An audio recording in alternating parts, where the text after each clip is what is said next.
let's get into the giant mailbag. What crazy thing did City do this week? It's time for Mattress running the numbers. Ready for the main event? The main event. Frequent Miler on the air starts now. Today's main event. Virgin Atlantic releases award floodgates. Let the bookings begin. Indeed. But first,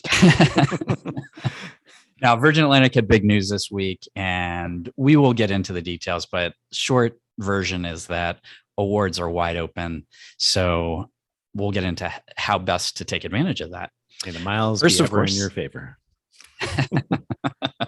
Nick's on vacation this week and is a little, Yoda-ish, I guess. Right. Yeah, I'm a little off time zone. The lighting's a little rough if you're watching on YouTube because, I'm making do with what I got. And, 10 to 1, the battery pack that I just plugged into my phone won't have enough charge to maintain the light on my face for the entire show. So we'll see. So, yeah. Even as it is, Nick's looking a little bit like one of those videos where someone is coming forward to report something but doesn't really want to be known. Definitely feel like I have the questioning suspect lighting going on me. Yes, you do. Okay, let's get into the giant mailbag. Okay. So what do we have Today's this week? Giant mail comes from Todd. Todd says, I've seen a few articles here and there about Chromebook users not being able to log into some hotels' Wi-Fi. It's super frustrating.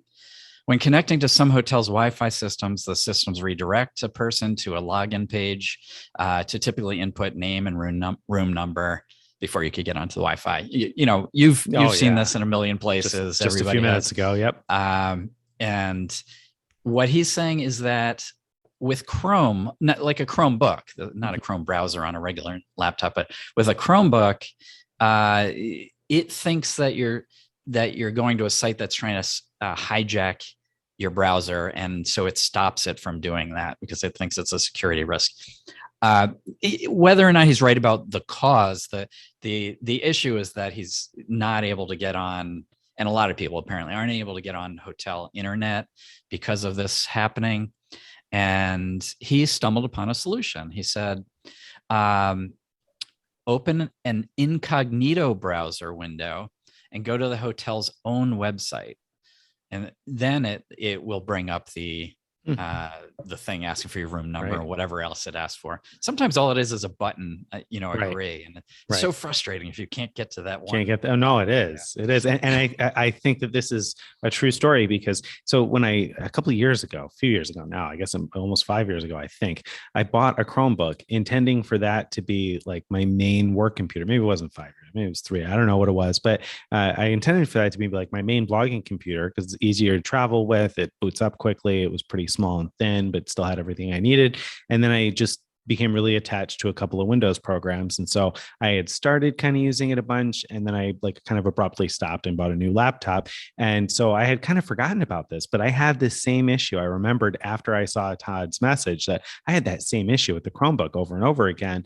So I think this is a real frustration for Chromebook users. And hey, if that does it, amazing. And he was pretty adamant that, he had tested it a couple of times, I think, and that seems to be what does the trick. So if you're a Chromebook user, give that a shot. It's a nice tip. And I think we should mention that we've written separately in the past how if you're on a regular laptop and that page doesn't come up, which is a constant frustration too, that sometimes it comes up, sometimes it doesn't. And you could just type into the address bar of your browser, neverssl.com, and boom, it'll come up. In the comments there, people wrote a whole bunch of other things. You could also try typing in this or that or the other thing, but I got used to using Never SSL, so I just use that, and I use it works. Yep. Works every time. So now Todd says that didn't work for a Chromebook, so that's kind of interesting. I wonder if he tested it in Chromebook in incognito mode. I don't know if he tested that combination, but I don't know. It sort of doesn't matter. If you could go to the hotel's website, it sounds like easy enough. That'll work. So there you go. All right. Well done. All right. So then next up, we've got to talk about what crazy thing. Wait. Do we have a crazy thing this week? What crazy thing did Nick do by going off script? No, we have no crazy thing this week. Okay. We are going to our new temporary segment 3 cards, 3 continents, 3 updates. There you go. So, Okay. Right. Totally off script. Sorry about that. I will get into the first 2 updates, and Nick will do the third. The first one, Steven is out of the gate. He's the first one on the team to cash in points. And he did it already. Cashed out some points. He did it in an interesting way. So he cashed out 50,000 membership rewards points for $450. Now, if you remember, he doesn't have the Schwab Platinum card, so he can't cash out for 1.1 cent each. Right. He doesn't have the Merrill card, so that he can't. Not Merrill, sorry, Morgan Stanley card. Stanley, so he can't cash out for 1 cent each. Right, so doesn't that mean he's got to cash out for 0.6 of a cent each? Shouldn't that be $300? That's what I thought it meant. So I thought, oh, there's no way he's going to do that. What he did is he found that he could redeem 50,000 points for a $500 Home Depot, I think it was, gift card. And he found that through a gift card reselling site, he could sell that gift card for 91 cents to the dollar. And that's what added it came out to $450. So, I don't know. Before, when we designed the challenge, we kind of were trying to get away from that type of thing, but I respect the hustle, Greg. I respect the hustle here. When I first saw it, I was like, oh, is that really okay based on the rules of the game? Obviously it's okay if an individual does it. That's much better than way better than redeeming for 0.6 cents each. Right. So I think we should allow it. And it's a pretty cool little tip on how to, get close to your money's worth, I guess. But it's a good example of thinking outside the box. Yeah.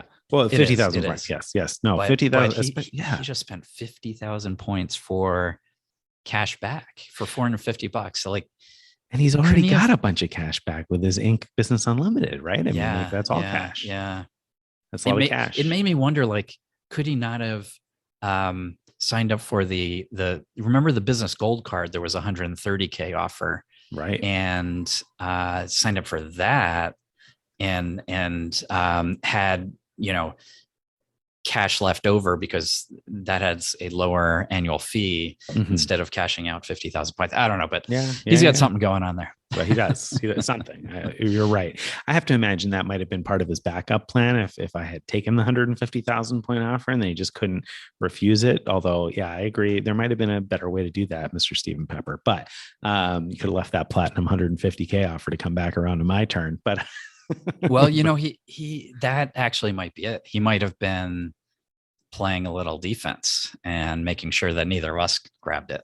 Well, so when I didn't take the platinum 150K, I talked this out ahead of time with my wife and I said, I don't think Greg is going to take it. You laid out your plans and your plans were going to work pretty well with the gold card. So I was pretty confident you weren't going to take it, even if it were available because of the annual fee. And so I said, so it's really whether or not Steven's going to take it. Now he assumes I'm going to take it. So he's already created a contingency plan that doesn't involve getting the platinum 150K, and Steven's a budget shopper. So I could see him turning away from the $700 card. So I thought there was a chance that if I didn't take it first, it would end up being there later on. So I did. That was part of my gamble in going for the venture card first. I knew there would be a platinum card, and I thought there's a shot at it being the 150K offer still. So I think that probably came into play. I bet he would have done things differently, obviously, had I taken that card first. So we'll see how it works out. Yeah, for sure. And meanwhile, I transferred 40,000 city points to Qatar because there was a 40% transfer bonus from Citi to Qatar Avios, and Avios transfer between Qatar and British Airways and Iberia and everything. So I could use them in any of those programs. I was very stressed out about this whole situation because I only had until June 30th to pull the trigger on this, and I don't have the rest of my I had to figure out exactly what am I going to do with Avios before I knew the bigger picture of my trip, because that's not set. And the reason I had to know exactly what I was going to do with Avios is because I needed to know how How many many? Right. Avios I need, because I don't want to Yeah. transfer some more than I need. That would be really bad, because I really want to use, thank you points for other things. So Nor do you want to transfer fewer than you need, because you don't really want to dip back in at 1-to-1, especially, I mean, you've only got so Right. much money to work with here. And I know that part of the draw of the thank you points is that they can also be cashed out at 1 cent each, and you might have some surcharges to cover. So you need to keep some cash on hand, right? That is correct. That's correct. I'm lucky that, my picks didn't eat into that far into my $1,000 starting. Like, I still have over $500 to work with. But I will likely need to cash out at least some of those premier points. And so, I definitely couldn't spend too many. But anyway, I pulled the trigger. Interesting. 56,000. 56. Avios. What a weird number of sitting on now. Avios. I mean, it makes me It's wonder what you're very doing weird. with. It's an odd number of Avios. Yep. Well, I posted this week that I found 2 flights that would, I believe, meet my needs. One I thought was, and the 56,000 is enough for both of those flights. It's not for a single flight. Right. So, one I believe is decent value, not spectacular or anything, and the other one is actually truly spectacular value. I'm looking forward to revealing it, but I don't want to reveal it until Not yet. Until you get Nick all and the other Steven. things together. Till all my plans are set, so no one snags up the award space. Right. And I also want to wait till Nick and Steven are stuck. So in case they could have used this find, I don't want to reveal it too early. Understood. All right. Very good. Yeah. Well, for my own update for the 3 cards, 3 continents, I transferred 110,000 points to Aeroplan, and I made a booking. However, I need to change my booking, so I don't have it set yet exactly. It needs to be changed, and luckily for me, until July 5th, they're allowing unlimited free changes. So I will have a chance to do that. Yeah. So but that's my update so far. 110,000 to Aeroplan, and we'll see where it goes from there. Oh boy. And you have to actually call Aeroplan to make that change? Or can you do it online? I sure do. No, this is definitely a call. That's going to be I need to call kind of a change. Yeah. That's going to be like trying to book a preferred hotel through Choice. I'm so afraid for you. I'll foreshadow this much. I made a booking already, and the booking was the type of booking that needs to be done over the phone. So I already had to call Aeroplan, and it was a bit of a long call. So I know what it's like. I know what I'm getting into. Of course, now I need to do it while I'm on vacation, because it needs to be done by July 5th. At least that's when you get free. I think you get 1 free change after July 5th, but what I'm not sure about, I haven't clarified yet, is if I change it before July 5th, do I get another free change after July 5th or not? Because if that's the case, I definitely want to get a change in now so that I can readjust later if I need. Well, you'll ask the call rep, and of course, whatever they tell you will be a fact. And like when they told me 6 times that the flight I wanted wasn't available, and I was like, okay, you know what, throw away the rest of the itinerary, just look up this one segment for me. Can I book just this? And they're like, oh, so you don't want to start here and go there? And no, just looking up this one segment. And it took me 3 or 4 times. She looked it up and she said, okay, well, I have this. And I was like, yep, that's the flight I was just asking you for a couple seconds ago. Looks like you got it available. Can we sneak that into the award I was trying to book? And sure enough, a few minutes later she did. But yeah, exactly. So actually that's a good lesson right there of, don't take their word for it. If you think there's award space, keep trying. Yes. So that kind of wraps up the 3 cards, 3 continents, 3 updates segment. But I just realized we never even mentioned it in brief what that's all about. Oh my goodness. So if you're just listening for the first time, you'd have no idea, right? You'd be like, what are these guys talking about? In 2 sentences, what we're doing is we're all competing to see who could take 3 credit card sign-up bonuses. That's our budget to travel to 3 continents, and build as big, as amazing of a trip as possible. Like, for example, I've declared that I'm doing like a luxury trip, but others might have other things in mind that, as long as people would look at it and consider it a fantastic trip, in the end, readers will vote on who won, and that's how we'll decide who had the most fantastic trip. So look for that. Look for us to actually travel in September. But until then, we'll be giving these updates. about what we're doing to get ready for this thing. All right. So then that brings us to Mattress Running the Numbers. And for this week's Mattress Running the Numbers, we have a quick hit Fine Hotels and Resorts deal at Biltmore, Arizona. So Biltmore, Arizona, you book a Fine Hotels and Resorts booking, and you get a $250 resort credit, but it's not clear whether that's $250 in addition to the 100 you normally get, or whether it's $250 instead of the 100 you normally get, right? Right. I'm not sure, but either way, that's a heck of a resort credit. And, it's worth pointing out, the personal platinum cards come with this annual $200 Fine Hotel and Resort credit. So, and that's a real statement credit. So theoretically, Stephen in his post about this mentioned that he found some nights bookable for about $250. So if you booked with a platinum card, you could theoretically get $250 back right off the top. So you paid $50 for the stay, have $250 credit to spend. You get all the Fine Hotels and Resorts benefits, like the free full breakfast, 4 p.m. late checkout, early check-in, or a room upgrade. And if you have gold or higher elite status, which you should have gold status at least, because the platinum card gives you that with Hilton, you get the gold food benefit, which is in the US, you get $25 per person per day towards any food charges. So that's on top of the $250 credit.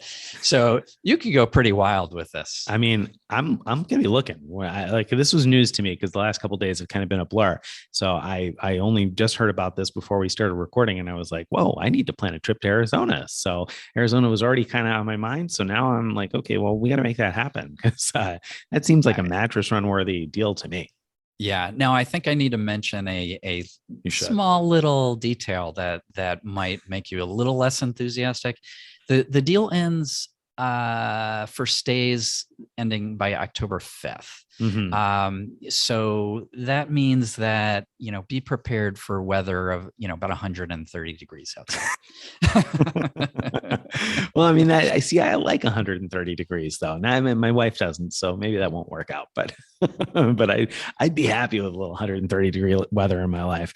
But the cool deal anyway. So if you got a Fine Hotels and Resorts credit, another thing we should highlight there, I think you can infer from that, but I think a lot of people are still unfamiliar with, is that you can make a one night booking when it's a Fine Hotels and Resorts booking. So if you've got a personal platinum card and you're looking to use your annual $200 credit, Fine Hotels and Resorts bookings can be one night. If you're going to book the hotel collection, which is a separate collection of hotels with a separate set of benefits, those bookings need to be a 2-night minimum, but Fine Hotels and Resorts bookings are 1-night minimum. So if you found a $250 night, you could, just as Greg said, end up with $250, $300 worth of resort credit and end up with very little out-of-pocket expense. So now I don't know if there's a resort fee there or parking fee, et cetera. So maybe there's a couple of other things that could add on top, but at the end of the day, good points. This is a pretty good deal. Yeah. And I should have mentioned at the outset, this is a Hilton Waldorf Astoria property. And that's why I mentioned how you have the Hilton Gold status that would get you extra benefits. Yep. All right. Very good. Well, I think so. Go ahead. No, one more segment before the main event, which is awards we booked this week. I know you have an award that you might not have booked this week, but you got to enjoy. So you want to tell us about that? So I used one of my Marriott free night certificates. I had a couple expiring on June 30th from my Ritz-Carlton card that had been extended during the pandemic. So these certificates were good for a night up to 50,000 points. And so the nice thing is, of course, this year, Marriott started allowing you to top off those certificates with up to 15,000 additional points. And so I'm on vacation right now as we record this. And I was flying into London just for one night. So since I was going to be in London for one night, and hotel prices in London are notoriously high, and believe it or not, they get quite a bit higher during Wimbledon. So it was a very expensive week to have been staying one night in London. And luckily for me, I found availability at Greg's I would say favorite. I don't know if it's your favorite. Maybe that's not true, but Yeah, one of Greg's favorite beloved, properties. maybe. Beloved. There you go. Greg's beloved St. Pancras Renaissance in London. So he has gushed over this hotel in the past. And so I was curious about it. It was available for 60,000 points. So I booked it with a free night certificate and 10,000 points. And I applied one of my suite upgrades. And if you have used Marriott suite upgrades before, you know, you can choose which rooms you would like to be upgraded to. And so there were a few options. And the only one I picked was the Chambers Junior Suite, because as you would know, if you've read Greg's posts about the St. Pancras, the Chambers wing is extra special at the St. Pancras. And in fact, if you don't have titanium status, you need to get upgraded to the Chambers wing in order to get access to the club lounge, the Chambers Club. Is that correct, Greg? I got all that so far. All right. So I applied one of those suite upgrades, and Marriott only starts looking for availability 5 days in advance. So, and I didn't know whether or not I would get the suite upgrade, but sure enough, this week, few days before my stay, actually in 5 days exactly before my stay, I got the email from Marriott saying, congratulations, we've been able to confirm your suite upgrade, which was amazing to me because the hotel was sold out, which is probably also why I got the upgrade, because probably they had oversold the number of base rooms. But I was very happy to have gotten my upgrade to a Chambers Junior Suite. So I was thrilled with that, took a couple of screenshots in the app. And then a couple of days later, as we approached check-in, I noticed that my room type had changed and it was no longer a Chambers Junior Suite. It was now a Grand Junior Suite. And I was like, oh, did they move me out of the Chambers wing? I wanted that Chambers Club Lounge access.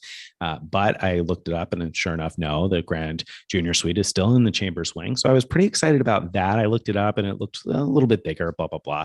But I wasn't really excited until I got to check in. And of course, I arrived early in the morning. And so rooms weren't available. I didn't expect it would be, but they did, even though I arrived way ahead of check in. I got there like 9 o'clock in the morning. They gave me access to the Chambers Club and the spa. So we could go in and have breakfast in the Chambers Club. We could go take a shower if we wanted to, walk around, etc., which all came in very handy, I should say.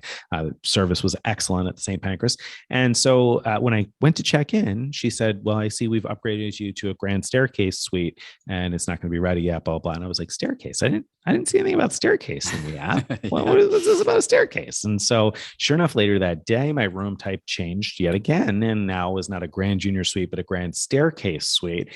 And so if you have seen the Instagram, I did post a little reel on our Frequent Miler. Actually, I sent the videos to Carrie. Carrie posted the reel on the Frequent Miler Instagram for me of a video of the room. So it had a pretty grand staircase in the room, 3 stories. It's amazing. I loved watching that video, and and I was jealous. I've never gotten an upgrade anywhere near that at St. Pancras, but it was pretty incredible. Yeah, it was pretty incredible. No, it really was. And I gotta say, I had seen your pictures of the St. Pancras, and I've seen you describe how nice it is. And I've looked at the pictures, and honestly, I've looked at them and been a little bit like, is it that nice? Like, it's got tall ceilings, but it didn't blow me away in pictures. And then I saw it and I was like, oh yeah, it is as nice as Greg said. It's really good. Really nice. Glad you found it that way. Yeah. Yeah. And it's not that the pictures were bad. They just don't convey the luxury. Right. I don't think a picture could convey the luxury. Yeah. It's definitely a luxurious place. It's true. Yes. Yeah. All right. Great. That's awesome. I think that brings us to the main event. This week's main event. So we're talking about Virgin Atlantic this week, huh? Yeah. So Virgin Atlantic, interesting thing. So they sent out an email saying that they are now guaranteeing that every Virgin Atlantic flight is going to have 12 reward seats open. 12. Now, this doesn't mean, it doesn't mean at all times they'll always be open. Once people book them, they won't be available anymore unless they release more. But at least at the start of schedule, they will initially have 12 award seats open, 8 of them in economy, but 2 premium economy and 2 upper class.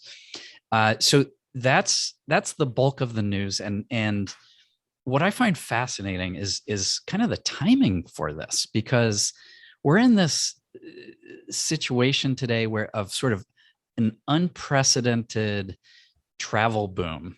And I know a lot of it has been within the US, but now that the US isn't requiring testing to return from, international flights, it seems like flights to Europe, for example, are just as impossible to get these days as within the US. Mhm. And in that environment, they're saying, even though we know we can sell out all these flights, we're gonna reserve a pretty big set of seats for our frequent flyers. And Right. that I think that's great. I mean, that's amazing. Commendable. Yeah, 2 thumbs up for Virgin Atlantic for doing that. I mean, very few airlines, if any, does anybody else guarantee a set number of seats? Maybe they do, but if they do, it would certainly be as notable because, I mean, 12, it might not seem like a lot, but it is when you consider, like Greg said, how sold out things are. I mean, and it's not just the economy class is sold out. It's like business and first class is sold out too,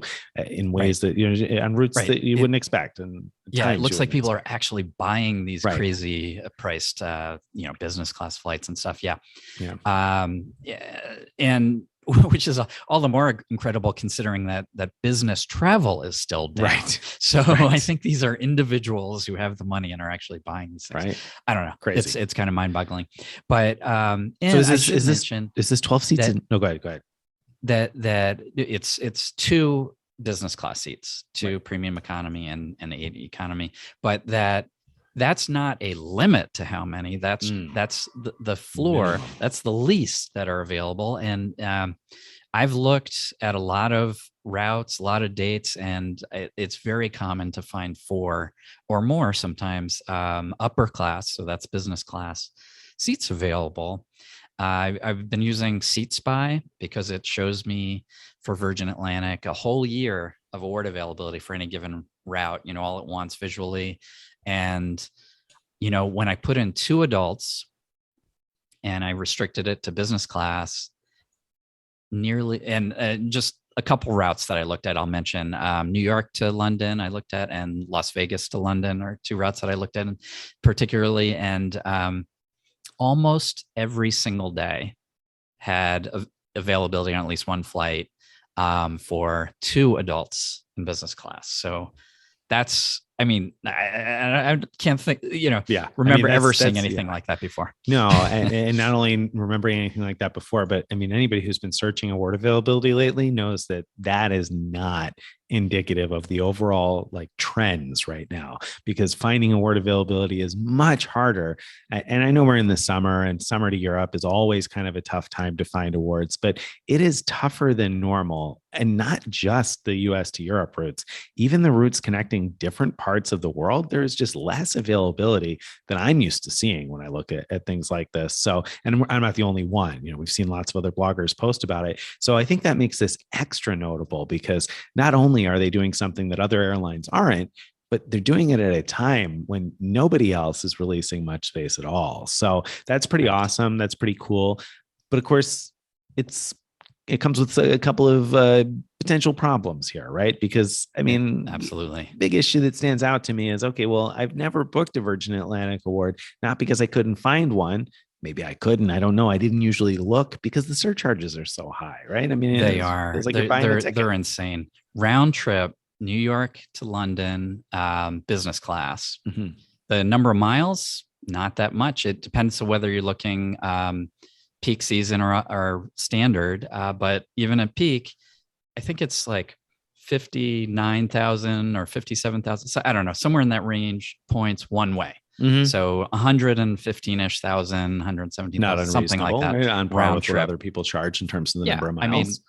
Well, to be able to get that any day of the week, that's fantastic. True. Except, as you said, taxes and fees for that round trip, about $2,000. That's insane. That's insane. That's crazy. $2,000. That's crazy. That does not feel like a free ticket by any stretch at that point. No. And keep in mind, I think it's also important to mention here that there have been times where I've probably been out of touch with what most people pay to go to Europe, for a ticket to Europe, because living in the East Coast and looking out of New York and, always being able to travel based on when prices are low, I have in my mind that a round trip economy class ticket to Europe costs, $400 or $500 or $600. And I know many people pay far more than that. However, in this case, you're only talking about flying out of a few major markets, right? Like, I mean, it's like New York and Boston and like Houston. Virgin Atlantic doesn't serve that many US cities, right? Chicago. It's basically just Um, the big cities, right?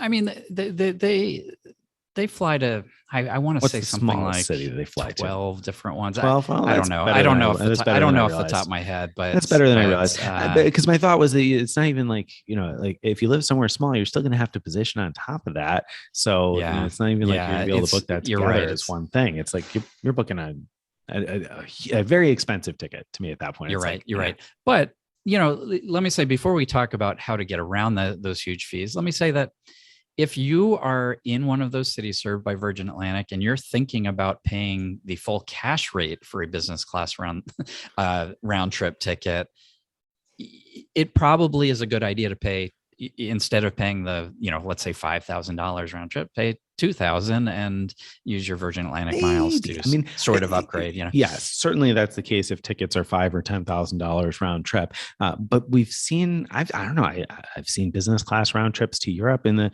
$2,000 to $3,000 range plenty of times before out of New York anyway, for round trips. Before, have you looked Yes, recently? no, and so I don't know what that. Well, I mean, I looked in the opposite direction from Europe to the U.S. and I saw plenty that were under $2,000 starting in Europe. And in this case, if you value the miles just at a penny each, you're paying over $3,000 round trip, which to me is just not a deal on a business class ticket. It might be a deal on that specific ticket, but it's not a deal on the general product of a business class Gotcha. ticket to Europe. Gotcha. Yeah. So, unlike British Airways, so British Airways has almost exactly the same situation in fees. In fact, I checked the price for round trip business class from New York to London to try to do apples to apples, and it also came to about $2,000 in fees, and similar amount of points. So it was kind of like, well, tomato. With either one of them, you can reduce those fees a little bit by booking 2 one-ways.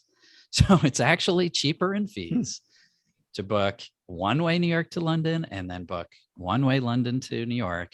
With Virgin Atlantic, it came to about $1,600 in fees. It's still not cheap. I'm not saying that, Right. but that's a significant difference. It is, So, but like, yeah, and so yeah, I mean that's a very good tip. I think that's a great tip. Now with British Airways, booking through a partner, booking the same flights through a partner doesn't solve the problem. It can help a little bit. Cathay Pacific charges a bit less in the fuel surcharges, but you're still going to be spending a lot. Virgin Atlantic, that's where they differ. It does change the game when you book through a partner. For example, Delta doesn't charge hardly any fees when you book Virgin Atlantic, round trip. As long as I have to caveat to say it, as long as the trip starts in the U.S. If you start in Europe, it's a whole different ballgame how Delta prices things. But start in the U.S., the round trip to London only has $300 and change in fees. The vast majority of that you're going to pay with any airline program because London, flying out of England with a premium cabin, they impose these taxes that every airline has to pay. So you're going to pay that no matter what. So Delta, look at that. You could just use your Delta miles and avoid all those fees. So how about that? Yeah, that's a great deal, except it probably isn't. How many miles does Delta charge on that, Craig? Yeah, I don't remember exactly off the top of my head, but it's something like 390,000 for that round trip. Yeah. Yeah, no, Delta.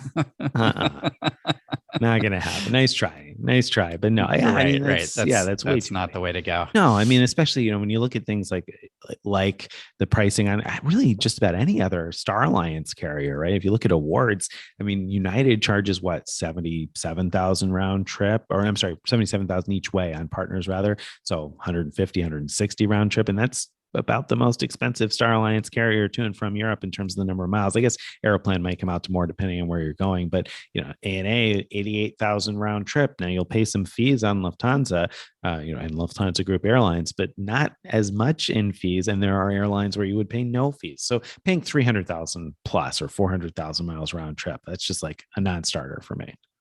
Right, right. Luckily, they have another partner that I do like, which is the Air France KLM Flying Blue program. You look up award prices for the same routes through Air France's website, and the award price in miles just a tiny bit more than Virgin Atlantic charges. So, let's say Virgin Atlantic was 57,000, Air France was like 58,000 one way. Mm-hmm. Total taxes and fees for the round trip, $700 and change. So still not cheap, Yeah. but it's compared to Virgin Atlantic. Yes. A better option. Way better. Cheaper. Way better option. Yeah, I mean, that's a great tip because that's an easy program to use and it's an easy program to transfer to from other programs. Now, Virgin Atlantic, of course, is also, but Air France KLM Flying Blue.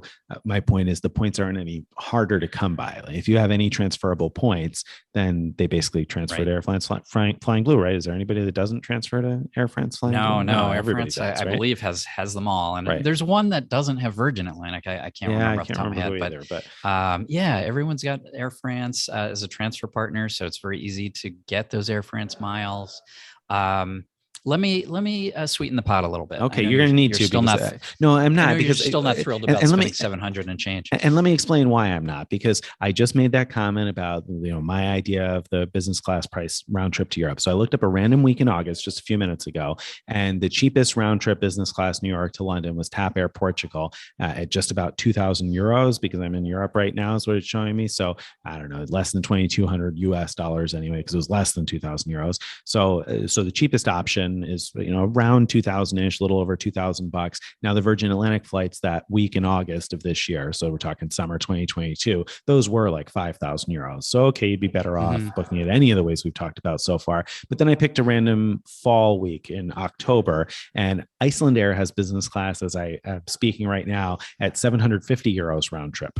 So round, and of course they don't have a lie flat seat, so it's not comparable. But Virgin Atlantic business class, but Virgin Atlantic is 2,349 euros. So we're talking about 2,600 US dollars. So it's just not worth using miles to me through Virgin Atlantic or Delta. But in Air France, I'm like, that's not great value. But it is important to recognize most of our audience is US based and is going to be flying the other direction. US. No, I'm looking US to Europe. I'm just getting Euro prices because of my IP location. Yeah, no, I'm looking New York to London. Yeah. So you're talking $2,600 round trip on just the first random set of fall dates that I checked, because that seems like about what I normally see out of New York. And that's on Virgin Atlantic. And you would earn miles, whether you're crediting to Virgin Atlantic or you're crediting to Delta. You'd earn MQMs if you're crediting to Delta based on distance flown instead of based on the actual amount. It just wouldn't be worth it to me still to use those Air France miles. So you got to sweeten the pot for me.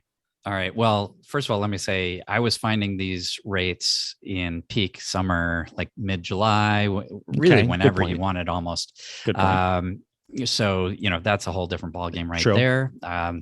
And the other thing is, if you can find a better deal for the return, the outbound has much lower fees. So one way on Air France, booking Virgin Atlantic is about $200 in fees. So it's that's getting down to where I think you would agree that's a good deal to be able to find that any day of the week, almost from almost any Virgin Atlantic served gateway, and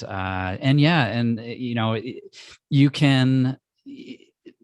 This isn't limited to between the US and London. Virgin Atlantic has flights to South Africa. They have flights to Hong Kong. They have flights to Tel Aviv. So you can take advantage of that expanded award space in those cases. I don't know off the top of my head what the tricks are to avoiding the high fees when you're going, past London, I guess. But yeah, I found it pretty easy, for example, to find a midsummer, peak season availability to fly with about $200 in fees to London, and then to come home. This is again using Air France miles on Air France itself for well, in that case, about $300 in fees. So it's not great, but it's not It's acceptable. It, That's that. not Yeah. unexpected Right. to spend that much coming out of Europe. Yeah, true. And award prices are always, or I should say, the fees are always higher leaving Europe because you're paying a Yeah. departure tax somewhere. So you're going to pay a little bit more just in the taxes. And that would be baked into your cash ticket if you bought a cash ticket. So that's why it may not be intuitive to you that it would cost more, but it does. The flight home costs more just because of the way the taxes work. Because the U.S. doesn't charge a departure tax, at least not that I know of, not for U.S. residents at the very least, but I don't think they do for anybody because award taxes leaving the U.S. are typically with most carriers the $5.60 that we always pay for flights, maybe a few dollars more, but there's no big departure tax like many countries have. That's right. That's right. Yeah. Yeah. Okay. So I'm sold. That's not bad. Right. So, so the ideal thing is to, if you're going to London, is to book your outbound to London and book the return a different way back. It's not a terrible thing, depending, as Nick was saying, depending on current rates for just buying the tickets outright. It's not terrible, I think, to book round trip with Air France using Air France miles to book Virgin Atlantic. And the experience looks cool. I've always wanted to fly Virgin Atlantic upper class just because the experience looks kind of cool. Here's what I find exciting about this. It's all about the availability, the any day a week type of availability. That's just not something you see. I looked at, for example, between London and South Africa, and awards were wide open in the middle of our winter, their summer, and those are usually so hard to get. Right. So, yes, you're going to have to figure out the best fees, best way to book those if you're going, like I said, beyond London. But I think that's pretty darn cool. One other piece of news out of Virgin Atlantic that I'll mention is for those who have gold elite status with Virgin Atlantic, you can now book any seat for double the usual miles. So let's say there isn't award availability when you want to fly, you have to fly on that day.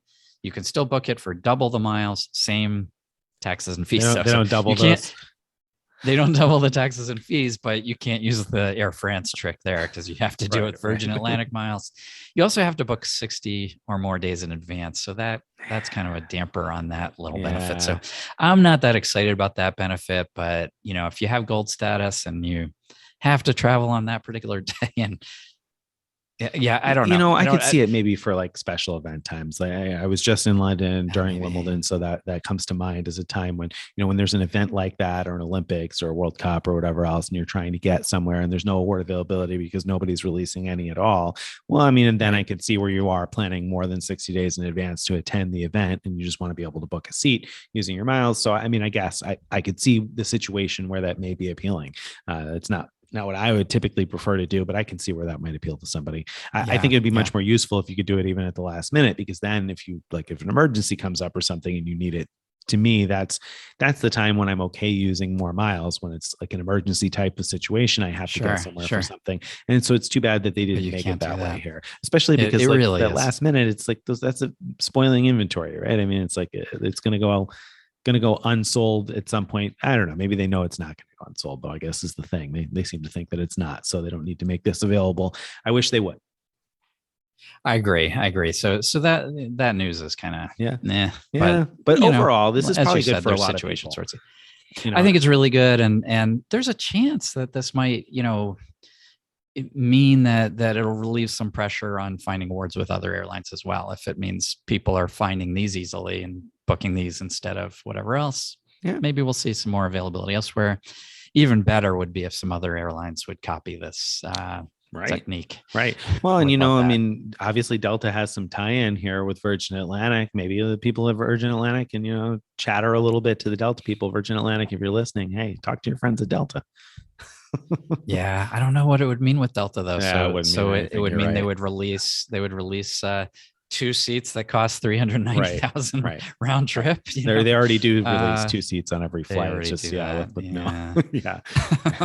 right, not good value, but they release them all. They're all available for award book. And I'm sure there are a lot of people that do spend 390,000. Otherwise, they wouldn't continue charging 390,000 points, right? Unless there were people that were paying it. So, certainly for people who are used to just using however many miles it takes because they just want to go on vacation when they have time to go on vacation, I think today's news from Virgin Atlantic is very good. So I've picked at it a little bit because there are things that don't appeal to me about it, but I recognize that this is very good for a lot of people. If you live in a city served by Virgin Atlantic, or it's easy enough to get to one, then this could certainly be a good tool to keep in your belt. And these kind of sweet spots are always good to know about, so that when you are trying to plan something, you've got that extra knowledge that, oh, you know what? I bet Virgin Atlantic has a seat available.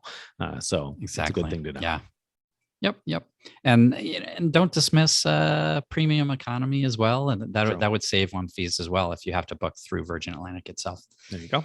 Would it not save on fees if you're booking through a premium economy through Virgin or through Air France rather? Flying Blue? It's more that I have no idea because I did not see Virgin Atlantic premium economy space available through Air France's website. So I don't know whether they have it set up to be able to book that way. Mm-hmm. All right. Good point. Maybe not, because Air France Flying Blue doesn't seem to want to release any of their premium economy space to Virgin Atlantic anymore either. Right. Bad. Greg had written about that a long time ago, about how they have good rates for premium economy on Virgin, or rather how Virgin Atlantic has good rates for premium economy on Air France and KLM. Right. But then they just took it all away. But all that award space was gone. Right. Yeah. So it's worth rechecking that. I haven't looked at that for a while, but hopefully that'll come back too. All right. So that moves us into, let's see. Do we have question of the week is the next thing in my mind. Is that the next thing? Is that where we are? Okay. Yep. So it moves us into the question of the week. So this week's question of the week is a timely one that's on my mind. So this one comes from me, but it's one that I've heard from a lot of people.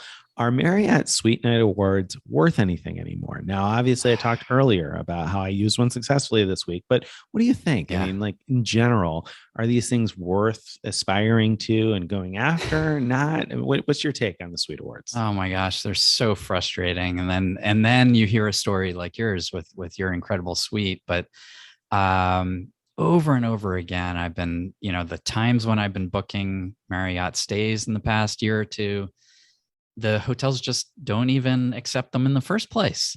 That's annoying, let alone the problems with using them where they can't clear until 5 days before. But if you can't apply them, then of course they can't clear. And so, I think that's a great question. I certainly value them way, way less than I used to, because I haven't been able to use them. Have you used any this year? I mean, you probably had some that were expiring June 30th, right? Were you able to use any of those? No. I don't think I have. Bummer. Yeah. Bummer. Yeah. I mean, because I'm not going to go out of my way to find a hotel that I don't want to stay in just so I could use a suite upgrade. That would be silly. Yeah. It is. It's really annoying though. It's bothersome that time and time again, I'll look at the possibility of booking a Marriott and they just don't even take the suite upgrade awards. And the thing is, like, I look at that and I say, well, if they can get away with that, how long before the properties that do take them take notice and say, you know what, well, nobody else is honoring these things or allowing them. Why should we? Right. Yeah. Well, at the Inn at Bay Harbor in Northern Michigan that I stay at often, they used to accept them. In the past few years, they haven't anymore. And so, how frustrating is that to be stuck with whatever room you booked usually, because then they do tend to sell out often last minute. And maybe if I had a suite upgrade, maybe I would have gotten upgraded before people bought up those higher level rooms. Right. I don't know. Right. Well, the other thing that annoys me lately about the Marriott suite upgrades is that you can choose which types of rooms you're willing to be upgraded to. And they say, picking more increases the likelihood of you getting upgraded to something. But in many cases, the upgrades are very small upgrades. They're like an upgrade to a slightly better view or a slightly better, a slightly larger room, a deluxe versus a superior versus a whatever the other catchphrase word is. So it's often hard to know how much value you're going to get out of that. Are you just going to get a slightly better room? Would you not have gotten that better room anyway if it was unsold when you went to check in? So, it's kind of difficult, murky. Now, I had great success at St. Pancras this week. So that was a one-night stay. And I've heard from a lot of people before that their suite upgrades tend to clear more often on those one night stay Yes, type situations absolutely. than on the multi-night stays. And funny enough, now as we record this, I am at another Marriott property, and I actually had two separate reservations. I had booked the first night using one of my 50,000 point suite up, or one of my 50,000 point free night certificates rather. And then I booked a second separate reservation. It was actually a cash reservation because the rates had dropped pretty low. So I wanted to use cash instead of points. And there's some play there that I'll get into at another time. But anyway, so I had two separate reservations. I applied suite upgrades because I had enough to cover the entire stay. And 5 days before the first night, the one night reservation did in fact clear. And I had only picked one type of suite because there were lots of other types of rooms I could have picked for an upgrade. But I only picked the one sea view suite that I was interested in taking. And that cleared 5 days in advance. Of course, the multi-night stay didn't clear.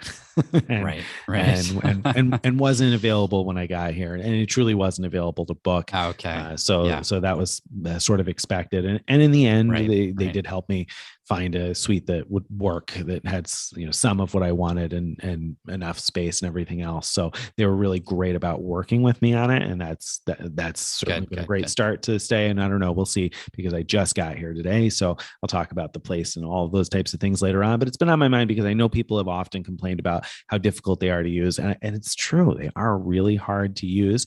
But when they come in, like, man, that room at St. Pancras was pretty incredible. So when they come through, it's nice. And I think going forward, I'm going to look at these and say, okay, these are really like one night suite upgrades that I might get sometime. And so if I'm interested in doing that, okay, then maybe I would put it forth a little bit of extra effort to get them. But if you're planning to use them for, a 5-night stay somewhere, know that your options for that are going to be really limited. Yes.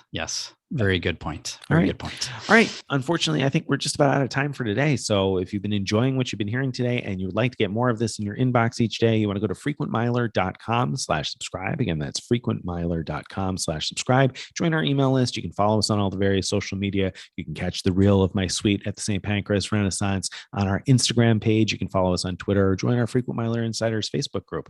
We look forward to connecting with you. If you would like to send us a question or a comment or a piece of feedback, you can send that too. Mailbag at frequentmiler.com. We'll see you guys again next week. Bye, everybody.